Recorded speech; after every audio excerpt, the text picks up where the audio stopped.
Assalamualaikum warahmatullahi wabarakatuh. Sampurasun baraya tepang dangudi sareng pidangan dongeng Sundanya.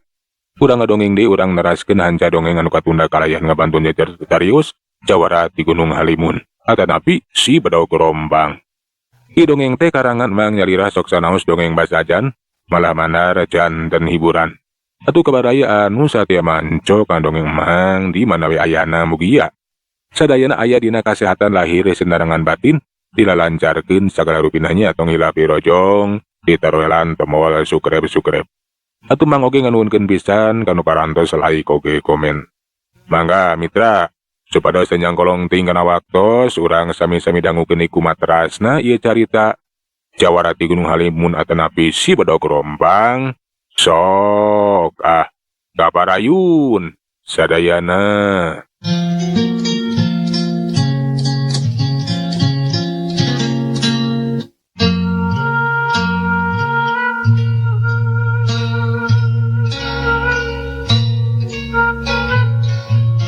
Kurang ajar. Lamun kitu mah, maneh teh hayang modarnya sabda. Buah boas ya. Anak buah aing teu baralik deui teh gara-gara sia. Buah-buah anak buah aing teh geus dipaehan ku sia. Lamun nya anak buah maneh nepikeun ka cilaka, eta mah balukar tina amal jeung perbuatanana, bukan sorangan nyieun laku kajahatan yang sarakeun ka sesama. Kurang ajar. Asok. Bodaran ye jalma teh tembak euy. Cik eta kimat marentakeun ka anak buahna atuh anak buah nu geus nyekel bedia teh laju dibekaskeun. Cedor sabda teh ditembakan. Ngan bae pamah disapada kanca teh mani colok kaget mata simeuteun lantaran sabda anu dibedilan teh.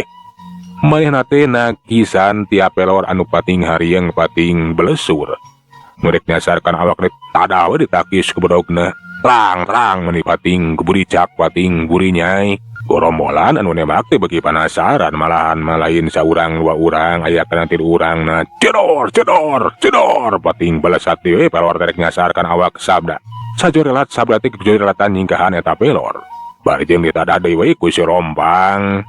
Paman sabaraha kanca teh beuki kaget. Paingan raca paingan atuh. Lamun baturna nepikeun ka teu baralik teh ge meureunana bisa wae ditanda sacenah ku eta jalma anu sakitu luar biasana. Acan leungit kakagetna teu kanyahoan aya sora tembakan atawa sora bedil anu dibekaskeun. Malahan mah ketika denge pating harieng arek nyasar ka eta gorombolan. Ugoe atuh gorombolan teh mani rajleng ngadenge sora tembakan teh. Malahan mah teu saeutik anu pating jarungkel. Cek pangrasana waduk tapi teh geuning bisa katembus ku eta pelor. Pamad oge reuas teh geuning cenah manehna teh geus dikepung anak kitu mah geus didodohoe. Bisa jadi disabuteureun eta patempatan teh aya tentara anu geus ngintip-ngintip. Laju we ngabekaskeun bediana ngan bae aneh. Nah cenah anak buahna teh bet bisa katembus ku pelor. Kawadukan teh jiga nu laas. Nah naon cenah sababna teu kaharti ku manehana teh. Cilaka. Anak ieu mah aing teh geus dikepung. Nah anak buah aing bisa ketembus ku pelor. Ayo, tiarap mundur mundur. Cek paman marentakeun ka anak buahna supaya mundur we cenah jeung tiarap nyingkahan pelor anu pating harieng pating belesat. Balik itu nate malas deui serangan bediana dibekaskeun. Perang teh geus teu bisa diponah deui. Ngan bae pikeun pihak gorombolan mah hiji karugian lantaran eta tentara teh henteu katara. Keur mah kapan nyara rumput, jaba dina kayaan geus nyamur atawa nyamar. Papakeana teh meh sarua we jeung tatangkalan jeung dangdaunan. Kasulitan dina nangtukeun di mana eta tentara. Berebet kadenge di suara tembakan di pihak tentara. Cengkang gorombolan teh lebanu pating jarengkang. Teu saeutik gorombolan geus lebanu jadi korban. Sedengkeun ti pihak tentara mah eueuh hiji acan anu kabeunangan. Pamad beuki muncak amarahna buah-buah cenah ieu teh gara-gara eta jalma nu ngaran Sabda. Nu geus ngabalukarekeun kawadukan anak buahna teh nepikeun ka laas. Atuh geus kitu mah eta Pak Mantet langsung ngagajreng narajang ka Sabda. Kurang ajar. gara-gara sia sabda rasakeun modar sia curelat Kajleng. Kimat ngakajeleng baring nyambut bedogna. Eta bedog terek disabetkeun kana beuheung sabda. Sabda nu geus ditetadikeun kala si Rombang laju nada eta bedog kang bedog teu ditadah. Pak Ahmad bani colok kaget lantaran bedog teh nepikeun ka potong. Jadah kurang ajar. Saha sia benerna sia sabda. Jawara di mana sia teh? Kuring, jawara ti tutugan Gunung Halimun. Ngahaja datang ka dieu ge, pikeun numpes gerombolan anu salali geus ngaganggu. Malahan mangsa kitu kejam-jang talengesna. Tentara loba anu geus jadi korban. Anak itu mah sia teh geus mantuan tentara. Moal dibere ampun sabda. Peuting ayeuna bakal jadi peuting anu panungtungan. Hieup. Durelat Kajleng. Paman teh kieu darajang deui ngan bae ayeuna mah lemor lantaran kapan bedogna teh geus potong.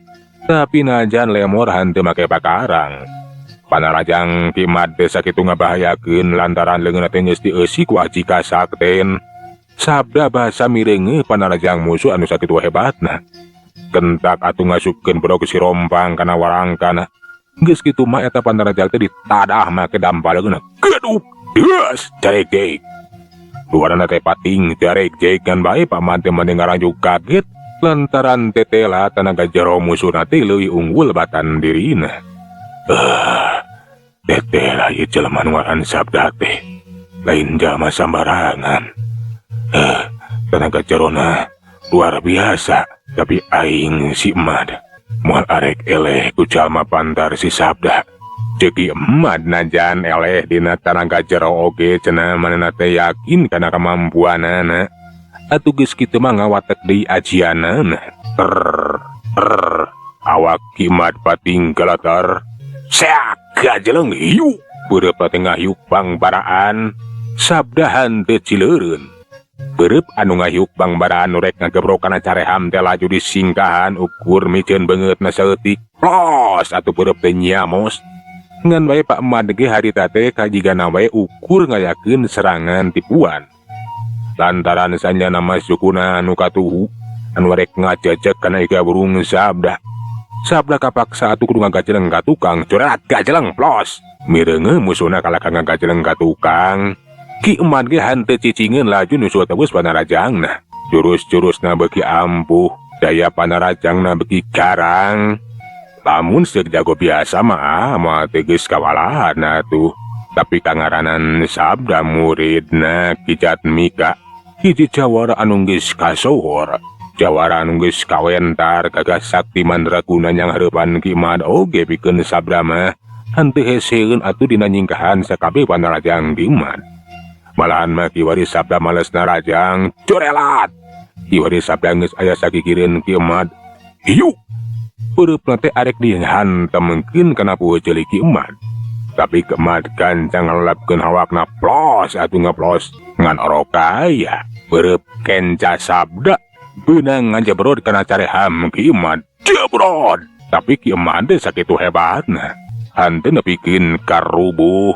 Malahan mah laju manehna mancuhkeun di tangtunganan. Ki Emad netep seukeut ka sabda. Eueuhna naonan geuning tenggelan teh. Hasok, urang teruskeun tarungna euy. Sor maju deui. Temal sabda nang tang Kajleng atuh paman teh kiwari narajang deui. Panarajangna beuki garang jeung ngabahayakeun. Sabda harita teh nyobaan ngimbangan panarajang musuhna. Geduk gas. Dua dampaleungeun teh geus diardu dewe bentrokan kekuatan geus teu bisa dipona deui. Jarek-jarek duana pating jarek-jarek. Asep ipis manimulek netelakeun lamun bentrokan kekuatan teh lain ngan saukur bentrok tanaga, tapi dibarung ku bentrok aji kasakten. Pak Ahmad beuki panasaran nepi ka mana cenah kahebatan sabda teh. Laju kiwari magek diuk sila mani manako. Kugoe atuh sabda teh mani kaget narek naon cenah eta jadug gorombolan teh kalah ka diuk sila. Tapi sabda ge ngarti. Boa-boa cenah eta jadug gorombolan teh arek ngayakeun serangan jarak jauh. Atuh sabda ge nurutan ge diuk sila mani manako musirkeun tenaga jerona bari mapatkeun ajigan kasakten nu geus katarima ti nu jadi babaan. Katampo Kimad teh mieulaan dampaling didorongkeun ka hareup. Aya kakuatan anu hante katingali arek neumbrak kana awak Sabda. Sabda anu sarua diuk silaman teh metakeun dampalengeunna didorongkeun ka hareup. Kakuatan anu hante katingali teh geus diadu. Awak Sabda jeung Kimad patinggalater. Tapi teteh lah antara Sabda jeung Kimad teh acan kanyahoan saha anu bakal leuwih unggul. Lila-lila duana teh jung cengkat nangtung. Geus kitu mah lempang pada ngadeuketan ngan bae lempang teh pating jaregjek silih dorong jika keur nyurungkeun barang anu kacida beratna we. Beuki lila beuki ngadeuketan. Geus deukeut mah duana teh katingali dampareunna patarema. Pa dua leungeun patarema ter. Awakna pating galater. Cengkang kalayang dua teh pating jarengkang. Balukar tina bentrokan dua kekuatan. Curalit dua teh geus pating curalit. Mancuh keun tangtunganana. Kan bae katempo tina juru biwir eta Kimad teh. Ngalai getih anu masih keneh haneut keneh. Sedengkeun ari Sabda mah ukurnya kelandadana we anu karasa sesek. Tetela bentrokan dua ajian kasakten. Anu ngagunakeun tanaga jero teh leuwih ngabahayakeun tibatan tarung langsung mah. Hebat oge si Sabda teh. Aing geus tatu di jero ya. Cilaka kaja kieu mah. Wah aing teh mah sanggup. Mah mampu pikeun ngajoranana.